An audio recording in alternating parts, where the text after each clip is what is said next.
Good afternoon. It is the 19th day of August 2024 and you're right on time for K24's newscast. My name is Joel Church and the sign language interpreter is Walter Sewe. We begin.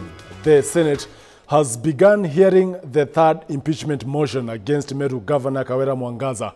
The governor, who appeared before the Senate in person with a team of 6 advocates, denied the charges leveled against her, which include gross violation of the Constitution and abuse of office. The County Assembly of Meru, which is represented by a legal team of 8, will present its case against Mwangaza from 2:30 p.m. this afternoon. We have dispensed with the preliminary matters. The charges against the governor, as submitted by the County Assembly, shall be read. The governor will be given an opportunity to take a plea on the charges. This will be followed by an opening statement by the County Assembly and thereafter by the governor. After the conclusion of the opening statements, the presentation of the case of the County Assembly shall commence. After the presentation of the case by the County Assembly, honorable senators will be given an opportunity to ask questions or seek clarification from the County Assembly. This should take us up to the end of today's sitting. And 4, paying Kiambi Christas Manyara, a public communication officer in the office of the governor, his full salary and benefits while in remand and despite being accused of murder, contrary to Section 4.2 of the Public Service Commission Discipline Manual for the Public Service. The Honorable Kawera Mwangaza, how do you plead to the 3 charges? Guilty or not guilty? Not guilty. We sought the indulgence of this Honorable Speaker to exercise its powers to summon a witness who was not within our ability. That is one CPA Virginia Kawera Meriti, who is currently the CEO of the Meru County Public Service Board. In our letter, Honorable Speaker, we laid out the basis upon which our application is premised, and that there was a sought that she comes with any relevant information that relates to the proceedings before this assembly this morning. There is a formal request before this House for the summons to Virginia Kawera as a witness. We have no objection to the summons to Virginia Kawera as a witness. There is a statement made by my counsel that he has to produce relevant documents. Now, one of the things that these rules of procedure frown upon is trial by ambush. And therefore, we concede to a summons to Virginia Kawera to attend this Senate and make such comments as are necessary on the documents already filed and shared between the parties. The request to issue summons to 3 witnesses to come and support the case of the County Assembly is hereby granted. The request to expunge certain paragraphs of 2 affidavits is deemed premature at this juncture, and therefore it is denied. Meanwhile, former Triton Petroleum Managing Director Yagnesh Mohanlal Devani has been released on a 5 million cash bail after pleading not guilty to 11 counts of fraud. Devani is accused of committing the offense between September and December 2008, despite the prosecution's objections, citing him as a flight risk due to his fugitive status in the UK since 2009. The court granted bail. Devani is barred from leaving the country or contacting witnesses while out on bail.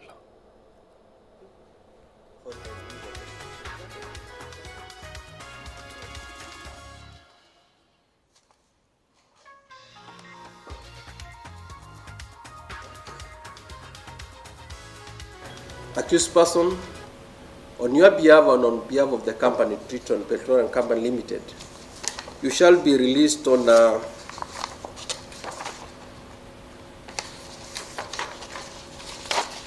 bond of Kenya shillings 20 million with 1 short for similar amounts.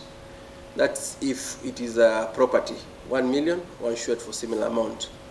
Or in the alternative, a cash bail of 5 million with 2 personal sureties for Kenya shilling 5 million each. So then the second condition is that, Mr. Divani, you are barred from traveling out of the country. I know you are a businessman. Please, you should not leave the jurisdiction of the country without leave of the court. If you want to travel, come and inform the court. You look at your, try your arrangement, then they'll tell you. And for that, you shall then have to bring your passport so that we deposit it in the court. Number 3, accused persons are also barred from contacting or interfering with the prosecution witnesses. You keep away from the prosecution witnesses. Then we shall agree on the date for the motion for the pre-trial when conference after exchange of documents.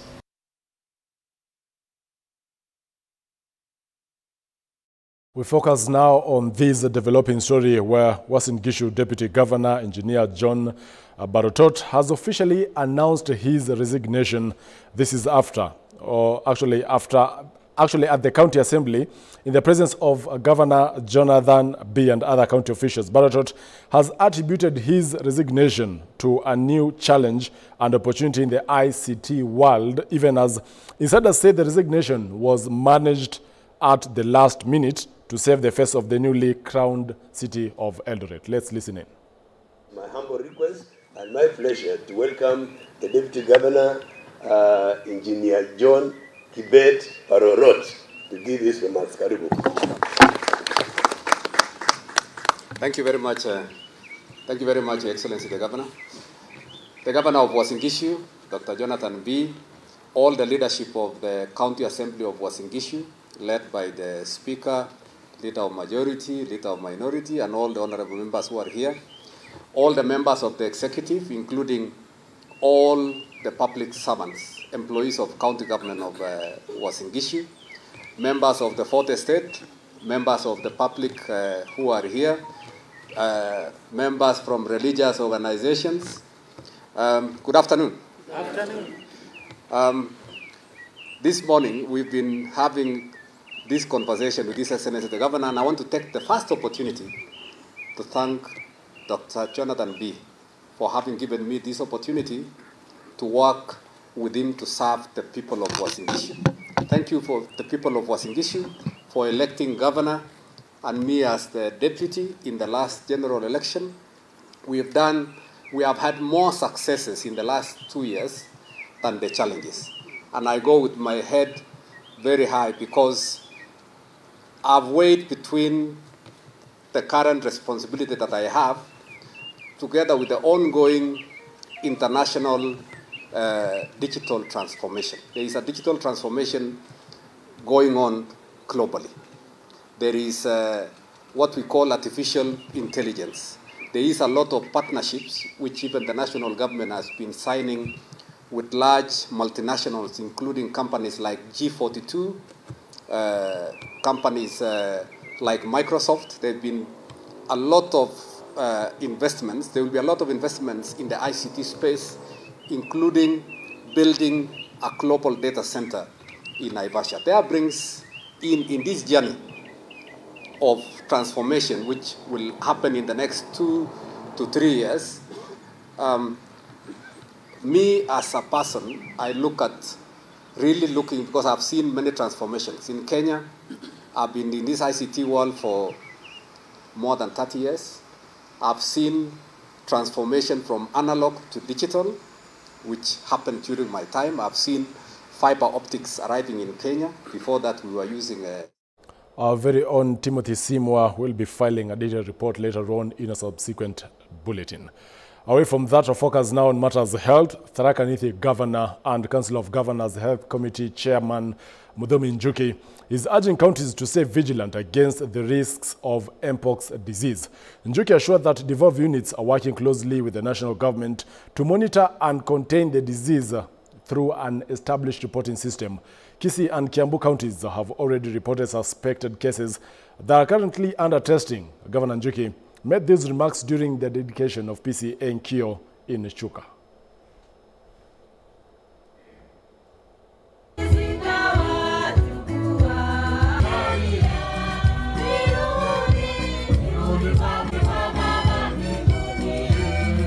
hii ugonjwa ni hatari sana. Kwa sababu katika watu 100 wale wanaipata 6 ama 10 wataenda. Inashika sana sana watoto wadogo na wale wazee. Hawa wengine wako katikati sio sana, na wale wako na immune system iko chini pia inawalemea. Na hiyo ugonjwa inapatikana sana kwa wale watu wana deal na wanyama kama kule Kongo. Hapa kwetu pia kuna watu ambao wanaenda kukichakani kwenda kuwinda. Wengine wameweka wanyama kama nyumbani zao. It is only one of the few diseases ambayo inakuwa transmitted kutoka mnyama kuja kwa binadamu, and it is very dangerous. Na kwa sababu hatuna vaccine saa hii, and we have no preventing it, ile tumeamua kufanya kama serikali ni kutoa kitu inaitwa awareness. Ujue ili tukipata mtu mmoja ako nayo kwa etora ama in the village, usianze kufikiria kwamba hakuna shida, wacha tumuonyeshe mapenzi, tumfurahie. Ukipata mtu ambaye ako na ile ugonjwa inakaa kama ile kiboko, ile smallpox, kama ametravel kutoka Nairobi, kutoka Mombasa na pale ingine, tumesema vile tulikuwa tunafanya wakati wa corona, tunamfanyia isolation mpaka apone, kwa sababu akishikisha kijiji mzima itakuwa shida. So right now tunaomba muendelee kunawa mikono, kutumia sabuni, na wale wanapatikana nayo usiseme huyu ni wetu, wacha tumfungie blanketi ndio waonyeshe mapenzi. On matters politics, ODM chairperson Gladys Wanga, who also serves as the Homa Bay governor, is currently addressing a press briefing at Chungwa House on matters pertaining the party's leadership, Azimio Coalition and national matters. Let's now cross over and listen in. In addition to the Kenya Kwanza policies, demonstrations have not begun this year or last year. ODM and protests are synonymous. We have borne that cross over decades and suffered heavy casualties all the time, never apportioning any blame. Our members have been forthright and honorable enough to declare that they are joining the government. The 5 have been honorable enough to relinquish their party positions instead of clinging to opposition leadership while serving in the government at the same time. The party leader has been forthright enough to explain that the 5 have joined in their individual capacities to do national duty and not as representatives of the party. That is ODM. We act transparently, honorably, and accountably. Finally, as a party, we will not accept any continued attempt to use Raila Odinga as a human shield, and any continued attempt to twist him into endorsing anybody at this stage, or any continued attempt to use him as an excuse for the failure of leadership in individual constituent parties of Azimio. And we will not accept the use of Raila Odinga's bid for the African Union Commission chairmanship to be used to pass ill-intentioned remarks disguised as well wishes and to twist him on Azimio matters. Raila has earned his candidacy for the AU chairmanship. We are proud that he is the leader of our ODM party and our coalition, Azimio. We are grateful to the government for standing with him, and we are grateful to the many African leaders who are considering him for this position. As a party, we will only be too proud to donate Honorable Raila to the continent. I thank you. Our deputy party leader will add from there. Thank you very much. I just want to reiterate. Those are the new ODM party officials who took over after the 4 who joined Ruto's cabinet resigned. Still on matters politics, ODM leaders from Kwale County want a party leader Raila Odinga to nominate a member from Kwale to the position vacated by Treasury Cabinet Secretary John Mbadi. The leaders say the county is endowed with youth and experts who can fulfill the responsibilities of a nominated member of parliament. Kulifi, tuko na vijana ambao wamesoma. Tunasema tena hatuombi, tunalazimisha kwamba nafasi ya Mbadi, kwa sababu yeye mzee Raila amemfanya Mbadi aende pale kwa Treasury. Tunasema ile nafasi mzee lazima afikirie kwamba ile nafasi ije wapi? Ije Kwale. Tuko nao vijana ambao wamesoma, tuko na vijana wako na tajriba, na tuko na vijana ambao wanapenda chama. Kwa hivyo lazima wakati wanafikiria, lazima wafikirie hii Kwale. Na sisi jamii ya Kwale tumesema ODM itapaa juu, itachukua vyeo na pia ndio itakuwa mstari wa mbele katika mambo ya kitaifa. Na kwa sasa hii pia tunashukuru serikali kuu kwa sababu ilitufungulia barabara kuanzia Dongo Kundu mpaka Changamwe. Hata sasa hii pia tunajivunia kwamba biashara zetu zaanza kufunguka, utalii wafunguka, kazi pia watoto wetu watapata kazi. ODM Kwale ili tutetee jamii yetu kulengamana na ule unyonge ambao unatendeka katika huo mradi wa Base Titanium, kwa sababu Base Titanium mwaka huu inafunga virago, inaondoka. With that story from the coastal region, we now take a short commercial break. We'll be back with more news. Stay tuned.